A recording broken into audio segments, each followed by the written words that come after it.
Olá, está no ar com mais um Entre Ideias. Toda semana debatendo temas da atualidade e de interesse dos cearenses. E também trazendo o melhor da música para você que está em casa.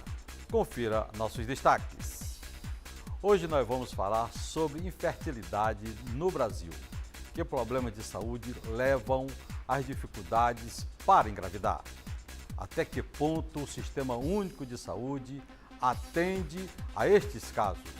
E quando não se pode engravidar pelos meios naturais, que caminhos existem através da reprodução assistida? Ainda hoje, muita música com a cantora Gisele Café. Tu sais, j'avais t'aimer, mais sans ta présence, j'avais t'aimer. Tudo isso daqui a pouquinho, no Entre Ideias. A dificuldade para engravidar atinge até 15% dos casais no mundo, segundo a Organização Mundial de Saúde. 12 milhões de pessoas só no Brasil. Sob a perspectiva de não realizar o sonho de ter um filho, muita gente recorre à reprodução assistida e à fertilização artificial. Sobre estes assuntos, eu converso agora com o especialista em reprodução humana, Dr. Fábio Eugênio. Atua há 15 anos nesta área, é membro da Sociedade Brasileira de Ginecologia e Obstetrícia, da Sociedade Americana de Medicina Reprodutiva e da Sociedade Europeia de Reprodução Humana e Embriologia. Com a psicóloga Flávia Soares, parente, especialista em psicologia e práticas de saúde, com experiência clínica em reprodução humana assistida há 8 anos. E com o doutor André Nóbrega, médico ginecologista, com área de atuação em cirurgia ginecológica e tratamento da endometriose. Também é diretor da Sociedade Brasileira de Videolaparoscopia do Ceará. Também está com a gente no quadro musical, talentosíssima, Gisele Café. Sejam todos bem-vindos ao Entre Ideias. O que significa reprodução humana assistida? Olavo, reprodução humana assistida seriam todos aqueles métodos, né, médicos, aqueles procedimentos médicos que podem auxiliar o casal a obter a gravidez desejada. A gente pode, didaticamente, dividir em métodos de baixa complexidade, média complexidade e alta complexidade. O que quer dizer isso? Os métodos de baixa complexidade são aquelas situações clínicas que são resolvidas de uma maneira mais simples, como uma indução de ovulação em pacientes que têm síndrome do ovário policístico, não estão ovulando. Então a gente administra medicações para que ela possa ovular. Então são os métodos chamados de baixa complexidade, que são tratados de uma maneira mais simples. Os de média complexidade, normalmente eles requerem algum procedimento laboratorial associado, como por exemplo a inseminação intrauterina, que é um tratamento em que, além de estimular o ovário da mulher, a gente faz um preparo do sêmen do homem para colocar no útero da mulher em determinado momento, no momento que ela está ovulando. Então já envolve um método laboratorial. E tem os tratamentos chamados de alta complexidade, de maior complexidade, que é a fertilização in vitro, a FIV, né, que é o conhecido popularmente como bebê de proveta, em que é um método em que o procedimento laboratorial é bem mais rebuscado, porque a gente precisa coletar o óvulo maduro da mulher, também a gente coleta o sêmen do homem e em laboratório nós vamos fazer a união do espermatozoide com o óvulo para formar os embriões. E esses embriões, então, posteriormente são transferidos ao útero da mulher. Então a reprodução humana ela compreende todos esses processos de auxílio ao casal que está tendo dificuldade de engravidar. Quer dizer, doutor Fábio, que o senhor fez um resumo de tudo, né? Sim. Que nós vamos discutir agora no Entre Ideias. Alguma coisa a falar, doutor? Apenas acrescentar o que o Fábio falou brilhantemente, é que são situações muito comuns hoje em dia, porque pelo ritmo da vida moderna e pelo próprio concepção de vida da mulher atual, muitas vezes ela acaba retardando esse desejo reprodutivo. E a prevalência de infertilidade, ela fica um pouco maior, porque a gente sabe que à medida que os anos vão passando, principalmente após os 30 anos de idade, a fertilidade de uma maneira geral da mulher, ela tende a cair, né? Então a tendência de termos mais dificuldade nesse processo de gravidez, e aí surgindo processos de infertilidade são cada vez mais comuns. A partir de quanto tempo tentando engravidar, a mulher deve procurar um especialista? Bom, existe mais ou menos um consenso de que após um ano de relações sexuais desprotegidas, que o casal não esteja conseguindo engravidar, o casal deve procurar a ajuda de um especialista. Inicialmente, ela pode conversar com o seu próprio ginecologista para fazer uns exames gerais, ver se está tudo bem do ponto de vista reprodutivo. E se for interessante ou se houver necessidade, então o casal vai ser encaminhado para o especialista em reprodução assistida. Agora, esse período de um ano, a gente tem que categorizar, a gente tem que, digamos assim, diferenciar para cada situação clínica. Por exemplo, o André colocou muito bem que um dos fatores que estão levando os casais a procurar mais o especialista hoje em dia é porque a mulher está retardando a primeira maternidade, ela está deixando para engravidar mais tarde. E lógico que... eu pergunto ao senhor, quando ela retarda, ela complica mais a situação de ter a criança, o bebê? E o óvulo vai envelhecendo de acordo com a idade? Perfeitamente. E ele não é renovado.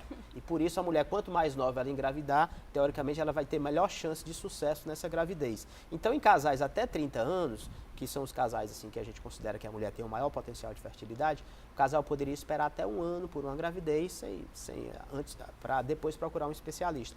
Porém, como o tempo vai passando e essa chance vai diminuindo, em casais que tenham a mulher tenha 35 anos ou mais, a gente recomenda um tempo de espera de no máximo 6 meses. Se com 6 meses não houver essa gravidez, o casal já deve procurar um atendimento inicial, até para ver se está tudo bem ou se há necessidade de já partir para alguma ajuda do ponto de vista de reprodução assistida. Doutora Flávia Soares, onde a psicologia entra nesse tema? Eu acho que a psicologia dentro desse contexto ela é fundamental, porque quando a mulher ela pensa, na verdade, né, em engravidar, eu acho que ela não pensa, né, nessa questão da idade, ela não tem todas essas informações, ela acha que ela vai engravidar. Né? Eu acho que culturalmente, socialmente, a gente desde pequena, a gente traz muito esse discurso, principalmente a mulher. Né, que a gente vai ter nossos filhos, que a gente vai encontrar um par, onde a gente vai construir nossa família. Então, em nenhum momento passa pela cabeça dela que ela pode vir a ter dificuldades de engravidar. E aí, em relação a todo esse contexto contemporâneo, às vezes a gente acaba protelando um pouco esse projeto, a gente começa a se deparar com essa questão dessa dificuldade de engravidar pelos métodos naturais. E aí isso acaba trazendo inúmeros sentimentos, medos, fantasias, será que eu vou ser mãe? Será que eu vou conseguir ter um filho? Será que eu vou conseguir constituir uma família? Então, psiquicamente essa mulher ela fica abalada em torno dessa informação, que ela pode vir a ter dificuldades de engravidar. Doutor André Nobre, quem tem mais problemas de fertilidade, o homem ou a mulher? Olha, estatisticamente existe um equilíbrio, né, de fatores masculinos e femininos, né, que vão variar desde patologias a situações como a gente já citou aqui, eu e o Fábio, que são do próprio ritmo reprodutivo da mulher. Isso guardado proporções que, do ponto de vista local, existem alguns países que têm uma prevalência maior, por exemplo, de doenças que são sexualmente transmissíveis, então eles têm um índice maior de problemas nas tubas, nas trompas, né? Então você tem uma estatística um pouco mais distorcida. Mas, de uma maneira geral, as estatísticas são parecidas dos índices de causas de infertilidade masculina e feminina. Quer dizer, as doenças também atrapalham a fertilidade da mulher. Sim, e hoje, principalmente, né, como a gente citou há pouco, a questão do ritmo de vida da mulher, esse fato dela retardar um pouco a primeira maternidade, como o Fábio falou, isso proporciona algumas outras doenças que são causadas pelo excesso, digamos, de menstruação, que é o caso da endometriose, que hoje a gente vive uma verdadeira epidemia mundial de endometriose, né? E é esse perfil de pacientes, são pacientes que... Endometriose. Queria que você explicasse para o nosso grande público do estado do Ceará. Bom, a endometriose é um capítulo à parte, a gente poderia conversar aqui um dia inteiro sobre o tema, mas resumidamente é uma doença que, além de outros sintomas, como a dor, ela também pode causar infertilidade, né? E é uma doença que tem uma etiologia ainda não muito bem definida, mas a gente sabe que ela tem uma relação direta com a menstruação, né? E a endometriose ela se entrelaça com a infertilidade, né? E o perfil de paciente é muito parecido, porque esse excesso de menstruação parece que causa as consequências da endometriose, que é a infertilidade. Então, o perfil da paciente que procura inicialmente o ginecologista e, consequentemente, o Dr. Fábio, são muito parecidas quando se fala em endometriose. São pacientes que têm mais de 30 anos, que nunca engravidaram e que têm um cortejo sintomatológico muito parecido, de dor pélvica e dificuldade de engravidar. E em muitos casos esses sintomas eles também são silenciosos, né, André? Sim, sim. E infelizmente a gente ainda diagnostica muito mal a endometriose. Ela é uma doença muito silenciosa. Nós conseguimos, hoje a gente avançou um pouco nos exames complementares e na própria formação do médico especialista, porque os sintomas muitas vezes são confundidos com sintomas corriqueiros. O principal sintoma da endometriose é a dismenorreia, que é a dor ao menstruar. E ela é muitas vezes pouco valorizada, não só pela paciente, como pela família e como às vezes até pelo próprio médico. Então isso torna o desafio ainda maior, porque nós diagnosticamos muito pouco endometriose. E aí, com o avançar da doença, os níveis de fertilidade caem bastante, não só pela idade, como a gente falou há pouco, mas também pela própria evolução da doença. Doutora Flávia, quais os principais impactos psicológicos no homem e na mulher? Eu acho que todos os dois, né, tanto o homem como a mulher, eles vivenciam, né, questões psíquicas presentes nesse processo, né, desse projeto de filhos. São distintos, né, mas eu creio que para a mulher vem a questão desse discurso, né, onde a gente acaba, desde pequena, né, a gente começa a pensar, né, nesse momento de ser mãe, né, um discurso que nas brincadeiras de boneca, né, os homens com seus super-heróis, né, vem a questão da virilidade, da masculinidade, da questão da potência, da força, a mulher nessa visão mais romântica, né, de construir família. Cada um traz um desejo muito inconsciente quando a gente pensa nesse projeto de filhos, né? Então, sempre quando um casal chega no consultório, eu sempre gosto de abordar por que ter filhos, porque cada um vai trazer uma história distinta. Porque é muito importante a questão da continuidade, da descendência, né, da continuidade à minha linhagem. A mulher às vezes traz essa questão de ter uma companhia, né, não ter que ficar sozinha, né, durante muito tempo. Então essas questões elas são fundamentais para que a gente possa pensar nesses impactos psicológicos, né, que esse projeto pode vir a trazer, né, para o casal. E agora eu converso com ela, Gisele Café. Prazerzão enorme, Gisele, tê-la aqui no programa Muita Ideias. Prazer todo meu, querido. Prazer estar diante de vocês, né? Excelentes profissionais da área da medicina, que é tão procurada, né? Tem muitos casais de amigos que estão procurando especialistas como vocês. Fala um pouquinho de você, da sua música e também sobre esse tema maravilhoso, Sim, que também sim. faz parte, né? Ser mãe, eu acho que é a maior dádiva que uma mulher pode conquistar, né? Então, inclusive, estou muito feliz porque uma amiga muito próxima ia fazer, né? Já estava tudo certinho, e ela descobriu que estava grávida. Ficou grávida, engravidou de forma natural, né? Inclusive, eu vou ser madrinha dessa neném que está vindo por aí. E estou muito feliz. Posso mandar um beijo para ela? Pode, deve. Aí, então, um beijo para você, viu? Para nossa nenenzinha. Então, olha, eu estou muito feliz, Olavo, de estar aqui. A gente preparou algumas músicas para cantar aqui para vocês e para os telespectadores que estão em casa. Eu espero que vocês O gostem. que representa a música para você?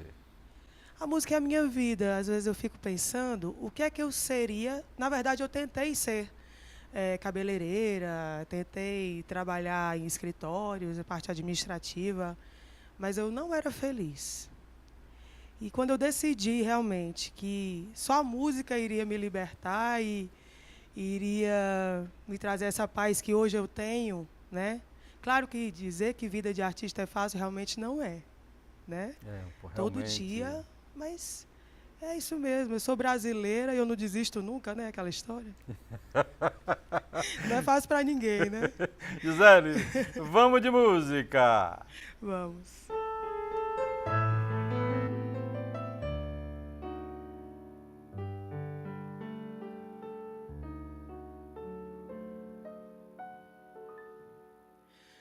Os sonhos mais lindos sonhei de quimeras mil, um castelo ergui e no teu olhar tonto de emoção, com sofreguidão mil venturas previ.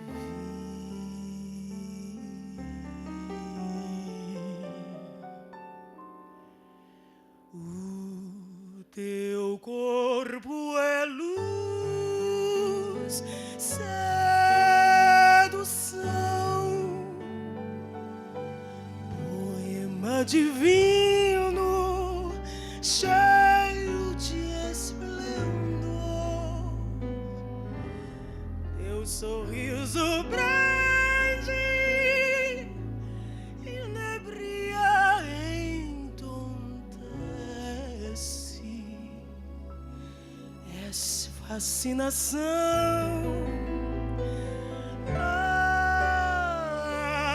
amor.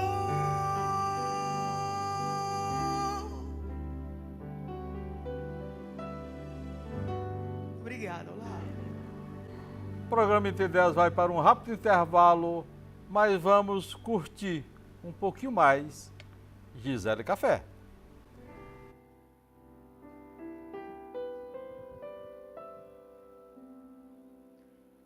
Tu sais, j'avais t'aimer, mais sans ta présence, j'avais t'aimer, mais sans espérance, j'avais t'aimer, tous les jours de ma vie.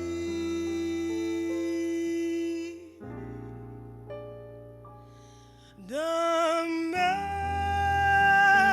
poèmes, je t'écrirai.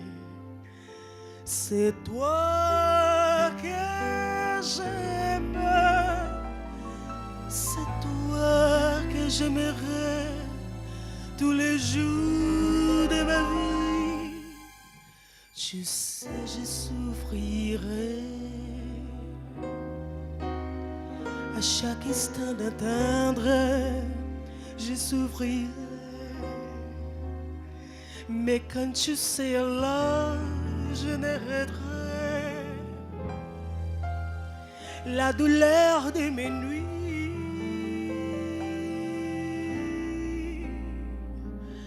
Eu sei que vou sofrer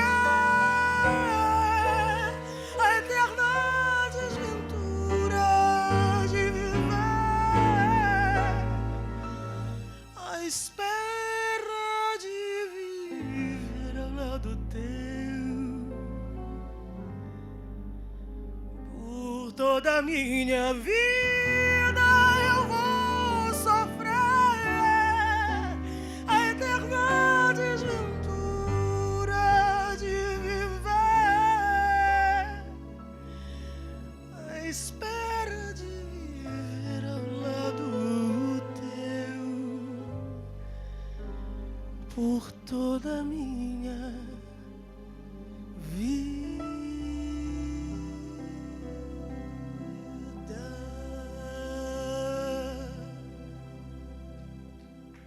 Óticas Boris, especialista em óculos de grau.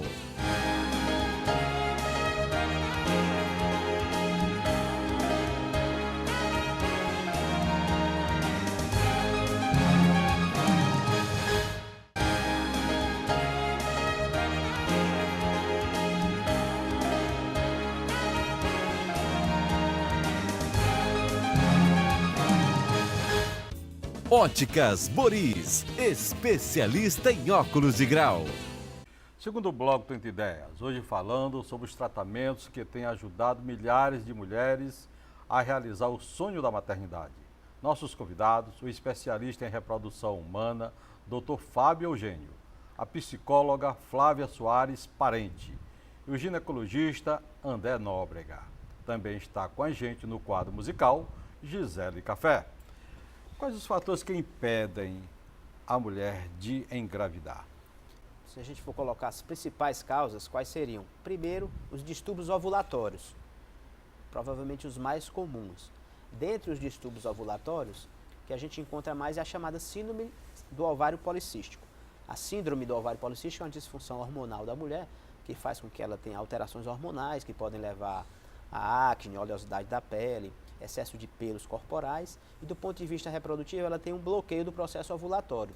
Então a mulher não ovula. Como ela não ovula, ela vai ter dificuldade para engravidar. Então a síndrome do ovário policístico é uma das causas mais comuns de dificuldade para engravidar. E está dentro do que a gente falou de distúrbios ovulatórios. O segundo fator muito comum são as doenças tubárias, alterações das trompas. Aderências, obstruções nas trompas também são causas muito comuns.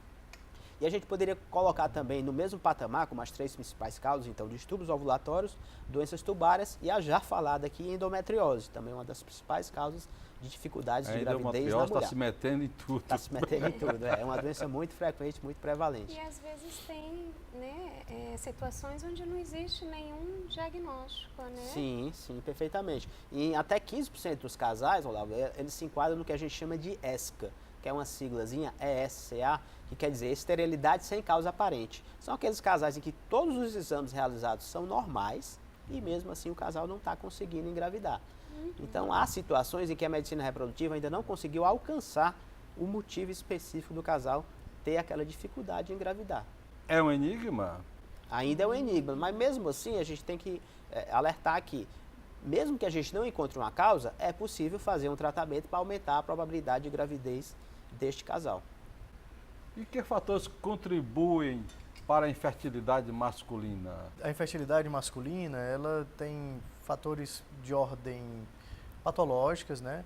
E, na verdade, não é uma área que a gente atue muito, mas fica mais para a urologia. Mas o ginecologista, ao se deparar com essa queixa da paciente, dentro daqueles critérios que o Fábio falou, a depender da idade da paciente, mas em média, depois de um ano de tentativa, sem nenhum tipo de método contraceptivo, a gente tem, o ginecologista tem a obrigação, a função de, além de todo o questionário, toda a avaliação clínica da paciente, também investigar o seu parceiro, né? E o exame mais utilizado nessa investigação é o chamado espermograma, que é um exame em que ele avalia todos os critérios biológicos e celulares das células reprodutivas do homem, né? Essa avaliação inicial é nossa, do ginecologista. Ao nos depararmos com algum problema nesse exame ou alguma queixa prévia do parceiro, da paciente, aí a gente encaminha para o especialista nessa parte que normalmente é o urologista, né? Só uma ressalva, muitas vezes as pacientes vêm em procura desse tratamento da infertilidade, doutor, mas a gente não vai nem investigar o meu parceiro porque ele já tem um filho de um outro relacionamento. Isso não deve ser regra, porque esses problemas reprodutivos, inclusive do homem ele pode ser adquirido, mesmo depois de ele já ter concebido um outro filho. A gente fala que a infertilidade ela não é da mulher, né? A doutora pode explicar melhor, muitas vezes a mulher tem um sentimento de culpa em relação à infertilidade do casal, né? É por isso que a gente sempre procura usar o termo infertilidade conjugal e não feminina ou masculina, né? A dificuldade é do casal e não da mulher ou do companheiro em engravidar. Que o que acontece quando o casal, né, se depara com o diagnóstico, às vezes pode existir conflitos, né, de quem é a culpa, né, se é minha, se é dele, e a gente tenta trabalhar para que o casal possa, né, abraçar isso juntos, né, eles estão juntos ali nesse projeto, então a infertilidade é do casal. Eu desejo ter um filho dele, ele deseja ter um filho dela, né, e às vezes essas questões podem trazer, né, conflitos conjugais. E Flavinha, só complementando o que você colocou, a gente vê hoje, isso é patente no consultório, que ainda bem, cada vez mais, estão nos procurando os casais para consulta. Quando eu comecei a trabalhar com reprodução humana, há 15, 18 anos atrás, quase sempre a mulher ia para o consultório sozinha para fazer a avaliação. Então ela tinha muito essa ideia de que a culpa era dela, como os colegas colocaram, né? Que a culpa era da mulher. Ao longo do tempo, eu acho que isso também tudo isso que acontecia também fruto de um histórico, uma educação machista que a gente acaba tendo, né? Inconscientemente acaba desenvolvendo isso aí. E ao longo do tempo isso aí foi diminuindo um pouco, ainda tem um pouco dessa concepção, ainda existe um pouco essa coisa de machismo do homem achar, não é comigo, vai procurar fazer algum exame porque não é comigo. E não é por aí, porque a própria evolução da medicina, os exames e a biologia mostraram isso. Então hoje em dia o André colocou isso muito bem no início, metade dos casos a gente encontra fatores femininos, metade dos casos fatores masculinos. Os fatores masculinos estão cada vez mais presentes. Alterações de produção de espermatozoide são situações cada vez mais presentes no homem. E às vezes por coisas que o homem não tem nem muita culpa. Tem um estudo interessante que mostra que o espermograma, ou seja, a avaliação do esperma do homem no século passado mostrava valores melhores do que de hoje em dia, do século atual. Quer dizer, nós homens estamos, ao longo do tempo, perdendo nossa capacidade reprodutiva também. Apesar de nós não termos esse ônus biológico tão grande como a mulher, que a mulher a gente falou que nasce com uma quantidade fixa de ovos, não renova ao longo da vida, o homem tem a característica de estar sempre renovando o sêmen. Então o homem tem essa vantagem reprodutiva, biológica. O sêmen do homem ele é renovado em média a cada 2 meses, ao longo de toda a vida do homem. Então a gente tem essa vantagem. Porém, fruto de excesso de substâncias químicas que nós ingerimos diariamente sem saber nos alimentos, poluição, estresse. Então os hábitos de vida, as coisas da vida moderna que acabam prejudicando nossa saúde de um modo geral, prejudicam também a saúde reprodutiva. Então o espermograma do homem hoje ele é pior do que era há uns 50 anos atrás, do que do homem de 50 anos atrás. Esse é um fator importante também. Né? E outras doenças que podem ocorrer no homem, varicocele, doenças infecciosas, tudo isso pode comprometer a capacidade reprodutiva do homem. Então é cada vez mais comum que o homem tenha uma parcela. Foi muito bem colocado também pelos colegas. A gente fala em fertilidade conjugal, o problema é do casal. Né? Então tem que investigar os dois, tem que fazer o espermograma, tem que fazer os exames da mulher. Tá? Então a infertilidade tem que ser considerada do casal. O senhor falou em renovação do sêmen do homem cada 2 meses? A cada 2 meses, em média. Eu acho muito pouco, né? Muito rápido. Muito rápido, né? É verdade. Muito rápido, 2 meses, né? Mas porque o espermatozoide ela é uma célulazinha também muito frágil, o espermatozoide. Então, logo ela tem que ser renovada, senão ele não... O que fazer para prolongar mais essa renovação?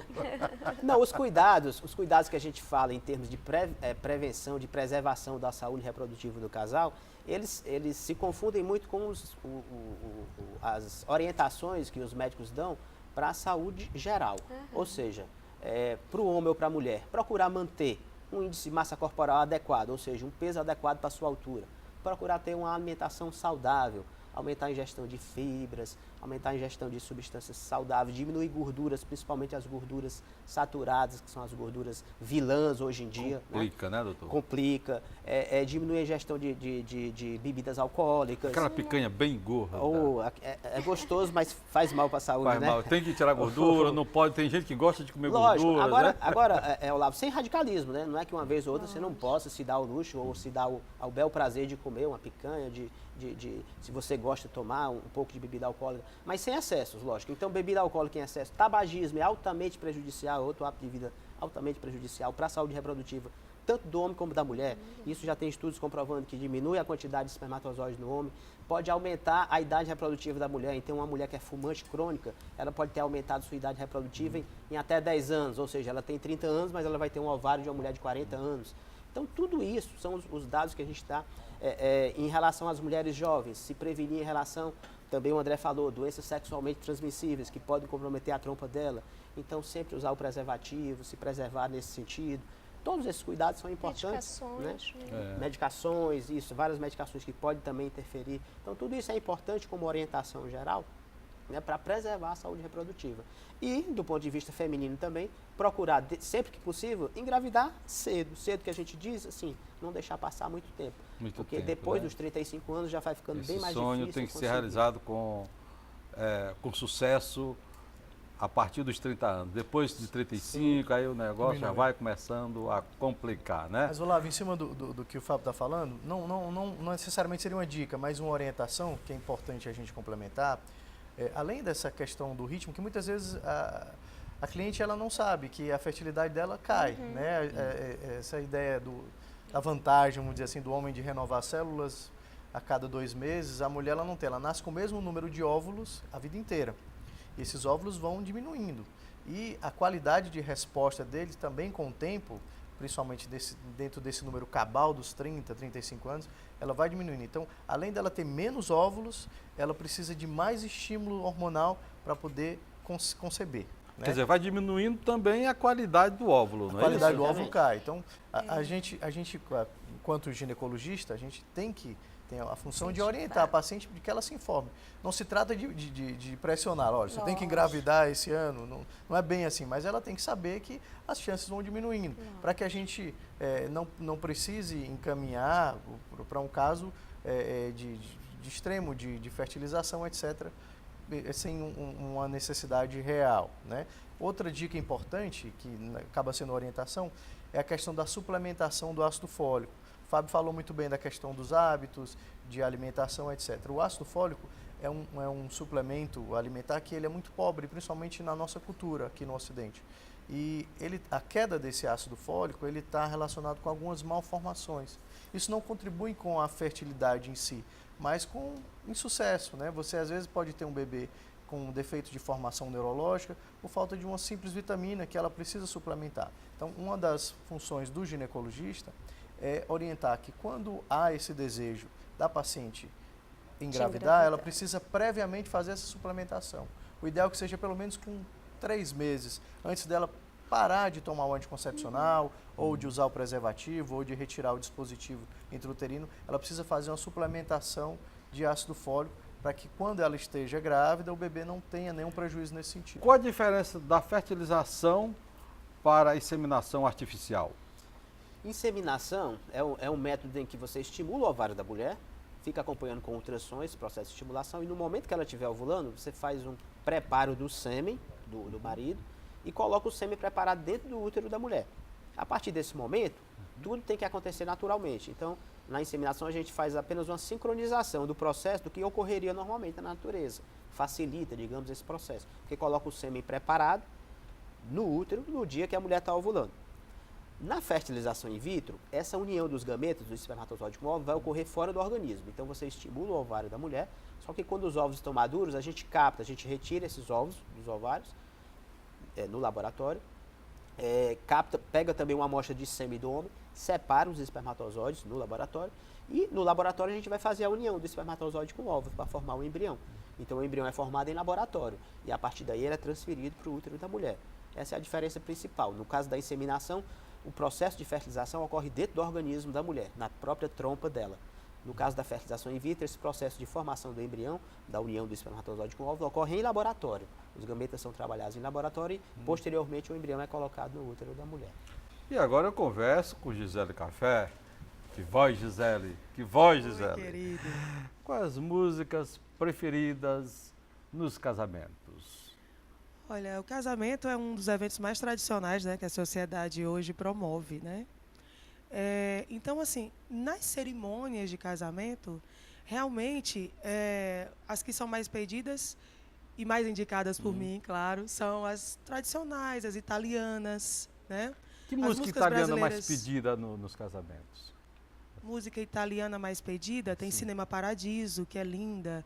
Se tu fossi nem meglio che per un giorno. Também tem Caruso, que é Francesa, muito não? linda. Francesa, sim. Eu canto Ave Maria de Aznavour, canto Chi em francês, né, que é Tous les visages de l'amour. Tem muitas músicas francesas lindas. Um pouquinho. Ah, toi par des mille et un autre, je ne sais jamais qui tu es. Tu changes si souvent de visage et d'aspect. Que é do Charles Aznavour, né?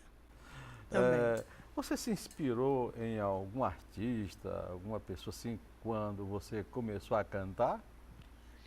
Olha, eu tive um grande professor, que foi meu pai, né? Inclusive, eu cantei Fascinação aqui. Não tem uma vez que eu cante Fascinação que eu não me lembre dele, porque era sempre a primeira música. E ele foi o meu grande professor. Ele sentava aqui e dizia, é assim, olha, se você não souber a música completa, nem comece. Porque as pessoas estão esperando sempre o seu erro. Ele dizia isso, eu pequenininha. Sei. Porque ele tinha um repertório maravilhoso, meu pai. E eu aprendi ouvindo, né? Maísa, que ele cantava, muitas músicas que a Maísa cantava. Elis Regina, né? Que mais? Francisco Alves, Dolores Duran, Erivelto Martins. Então, meu repertório vai daí até agora. Gisele, Não sei mensurar. vamos de música. Vamos. Uma italiana.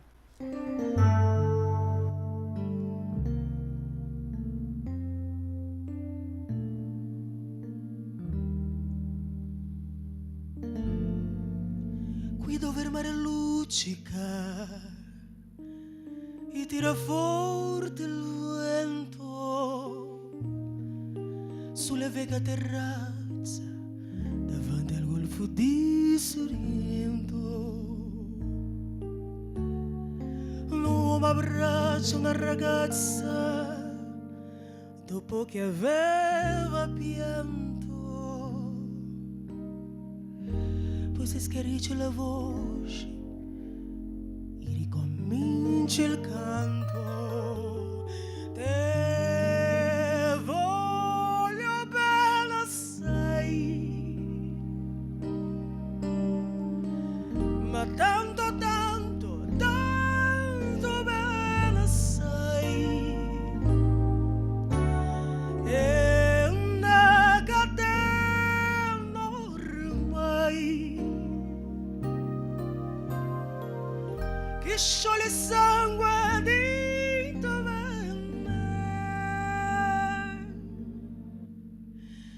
Vide la luce in mezzo al mare, penso le notti là in America, ma eravamo solo dei lampari e la bianca scidonenica. Sentir dolore nella musica si alzò dal pianoforte, ma quando vidi della luna uscire da una nuvola, glielo pianducci anche alla morte. Quando nell'occhio la ragazza, quegli occhi verdi come il mare, dall'improvviso uscì una lacrima e lui credette d'affogare. Te voglio bene assai, ma tanto, tanto, tanto bene assai. È una catena ormai che scioglie il sangue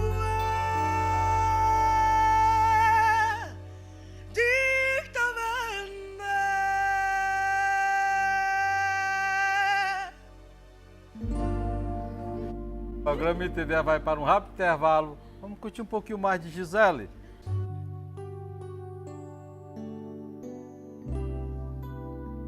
Essa é bem atual. Como eu canto em casamentos, o Tiaguinho fez para a esposa dele, que casaram recentemente, né? É assim, ó. Ainda bem que te encontrei, agora sou mais feliz. Igual não tem, me trata bem, do jeito que eu sempre quis. Lembro, te olhei, me apaixonei, esqueci o que eu vivi. Me dediquei, tanto lutei pra te ter perto de mim.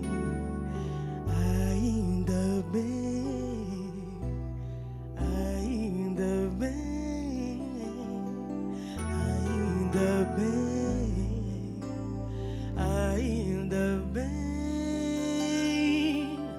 Quantas vezes eu falei te amo sem querer? Quantas vezes me enganei tentando achar você? Até pensei em não me entregar pra mais ninguém. Aí você vem e me faz tão bem. Só do teu lado tudo é mais, tudo é tão perfeito e cheira a paz. Eu nunca amei ninguém assim, eu sei que foi feito pra mim. Só do teu lado a emoção faz acelerar meu coração. Enfim achei o meu lugar, agora eu sei o que é.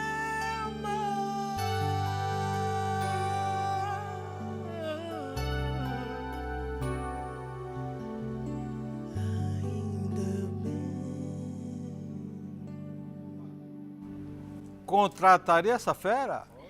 Exatamente. Eu vou pegar os contatos, né? Aí, Flávia. Aí, doutor André. Certamente ela tem muito talento. Rapaz, sinceramente, eu tô aqui. Ah, meu, que coisa Fico muito boa. agradecida, muito vaidosa, porque eu sei que vocês têm um nível cultural muito alto, então isso, assim, esse elogio vindo de vocês me agrada bastante. Óticas Boris, especialista em óculos de grau.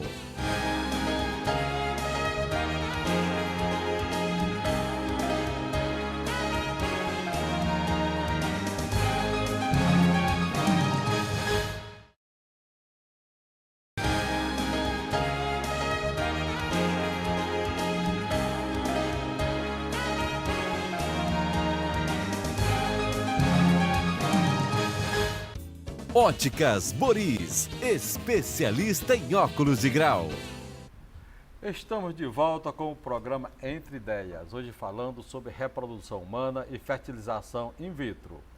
Quais as chances dessa mulher engravidar utilizando estes métodos?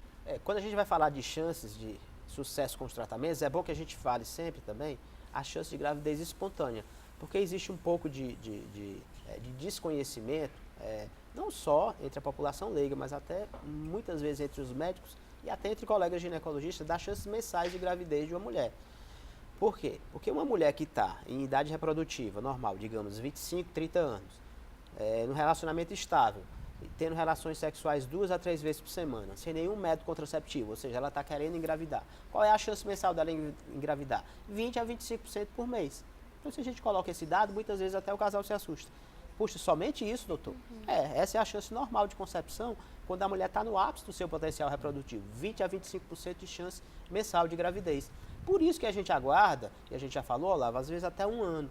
Porque se a gente colocar essa chance mensal durante 1 ano, essa chance cumulativa em 1 ano vai ser em torno de 90%. Ou seja, quase 100% dos casais que não tenham problemas, eles vão conseguir gravidez dentro de 1 ano. Muito bem, então se a chance espontânea é 20 a 25%, quando você tem, por exemplo, um distúrbio ovulatório e você trata, a mulher voltaria a ter essa chance normal por mês, 20 a 25%. Uma inseminação intrauterina, que é aquele tratamento de média complexidade que a gente falou, simula o que ocorre na natureza. Então, a chance de gravidez, nos melhores casos, 20 e 25%, que é a mesma chance mensal de gravidez. A fertilização in vitro é o único método que consegue superar a taxa mensal espontânea de gravidez. Em pacientes até 30 anos, os métodos atuais de fertilização in vitro, em clínicas que tem um controle de qualidade bom em um laboratório de boa qualidade, você consegue chegar a 60% até 70% de chance de gravidez em pacientes até 30 anos, com um tratamento. Tá? Essas chances elas vão caindo ao longo do tempo, com a idade, pela perda da qualidade do óvulo que a gente já falou. Porque essa perda de qualidade do óvulo, ela impacta não só a reprodução natural, mas também as chances de gravidez nos tratamentos.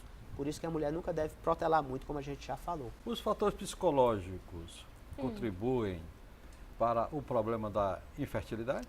Eu creio que a questão psicológica, ela pode sim, de uma certa forma, contribuir no sentido pelas cobranças, né, externas que existem em torno desse casal de engravidar, essa ansiedade, né, em em concretizar esse projeto, em concretizar essa maternidade, essa paternidade. Então, isso vai criando-se uma tensão, né, em torno desse processo. Então, a mulher, em alguns momentos, ela acaba desgastando todas as suas áreas profissional, social, familiar, por conta dessas cobranças.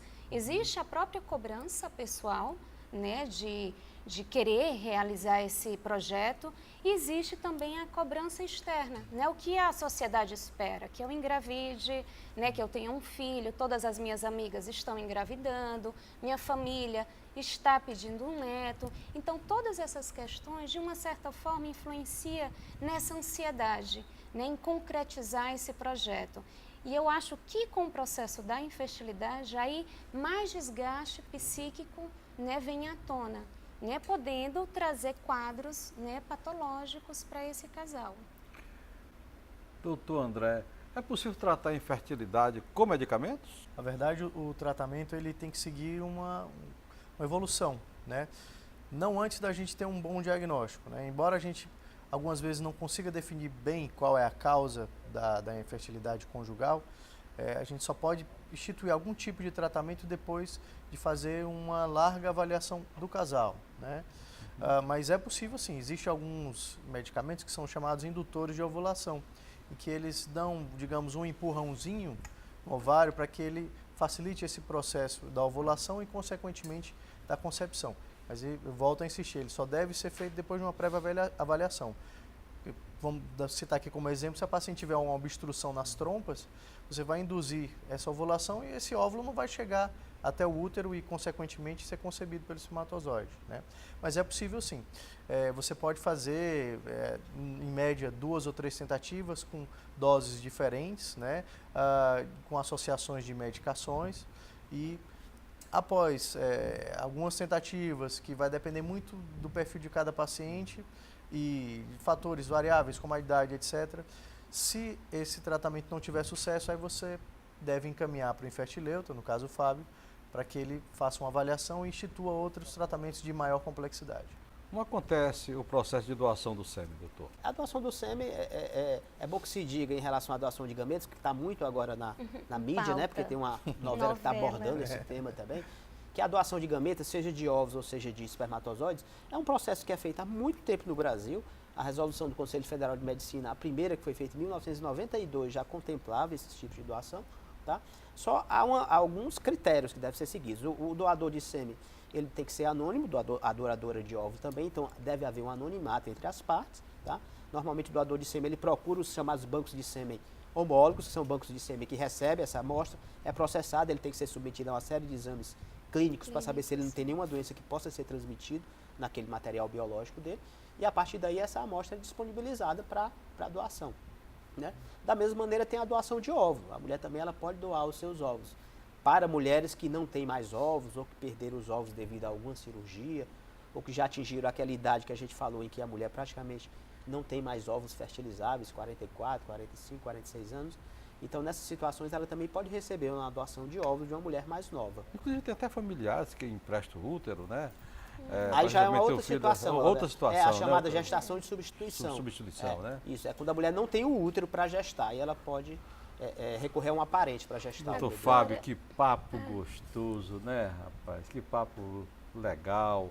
Mas, infelizmente, é só uma hora. Acabando. É só uma hora. O tempo acabou. Infelizmente, O tempo né? acabou. Vamos outra oportunidade, Com né? certeza. Doutor Fábio, por favor, sua mensagem. Dizer que é sempre importante a gente estar alertando sobre esses problemas da saúde reprodutiva, os métodos de tratamento. Hoje existem muitos métodos, então mulheres façam sempre as suas prevenções, procure o seu ginecologista. Se você está tendo dificuldade para engravidar, vá primeiro ao seu ginecologista, faça os exames gerais, assim, não deixe passar muito o tempo, né? Vá fazer seus exames e tranquilizar os casais de que hoje em dia existe uma série de tratamentos que podem ser utilizados com bastante sucesso para resolver os problemas desses casais. Flávia Soares, parente, psicóloga. Eu agradeço a oportunidade de estar fazendo parte, né, desse momento e também concordo, né, com o Dr. Fábio em relação a gente buscar informações em torno desse tema. Ele agora está em alta, né? A gente está vendo os meios de comunicação trazendo à tona essa questão da reprodução assistida. Eu acho que ainda é um processo vivenciado de uma forma muito silenciosa, muitos têm poucas informações a respeito. Então, se você deseja ser mãe, se você deseja ser pai, se vocês querem concretizar esse projeto e estão apresentando dificuldades, busquem, né, informações, busquem uma ajuda profissional, né, porque eu acho que é um desejo maravilhoso e tem possibilidades de ser concretizado. Doutor André? Da mesma forma, eu queria agradecer a oportunidade, é sempre bom o formato do programa, eu nunca tinha participado, eu gostei, muito bacana. E reforçar o que os colegas já disseram, eu acho que a gente vive um dilema, como a gente falou há pouco, o ritmo moderno ele tem interferido um pouco na fertilidade, mas eu acho que hoje a gente tem a ciência, a medicina, a psicologia, ela tem trabalhado em conjunto, e eu acho que a gente tem dado uma boa resposta nisso, e eu acho que as pessoas têm que buscar mais informação e a prevenção é sempre o melhor remédio, a orientação é sempre importante e é sempre bom você se cercar de profissionais que tenham um conhecimento na área para que a gente consiga viabilizar todos os projetos que, no caso da fertilidade masculina e feminina. Nossa entrevista vai ficando por aqui. Obrigado pelos esclarecimentos e informações. Dr. Fábio Eugênio, especialista em reprodução humana, a psicóloga Flávia Soares Parente. Obrigado também ao ginecologista André Nóbrega. Sempre que quiserem retornar, teremos o maior prazer de recebê-los. Gisele Oi. Café, por favor, deixe os seus contatos para quem quiser conhecer melhor a sua carreira, o que você faz, os shows que você faz. Eu, pelo menos, vou fazer isso a partir de agora.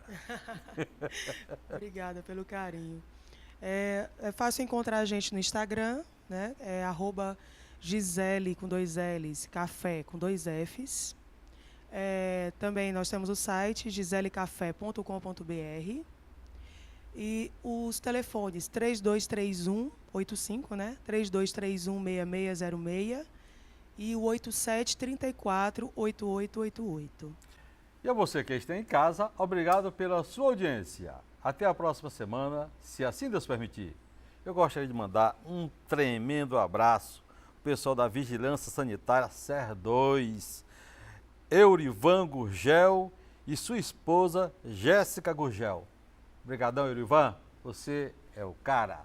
E não esqueça, gosta de ver algum tema sendo debatido aqui no Entre Ideias, mande sua sugestão para o e-mail entreideastv@hotmail.com. Se preferir, ligue no DDD 85 para 9749 1799, participe. Até o nosso próximo encontro. A gente se despede com Gisele Café, cantando Tom Jobim. É com você.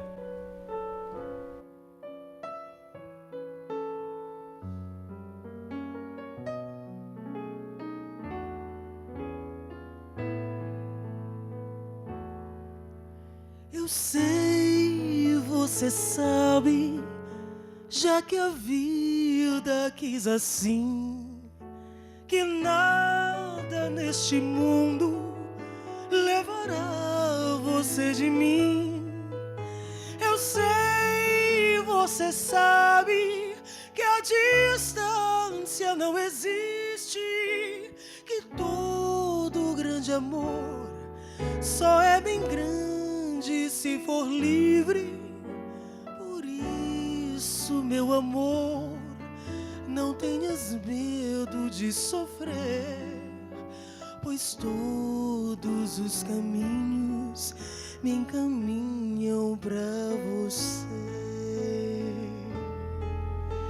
Assim como o oceano só é belo com luar, assim como a canção só tem razão se cantar, assim como uma nuvem só acontece se chover, assim como um poeta só é grande se sofrer, assim como viver sem teu amor não é viver, não há você sem mim.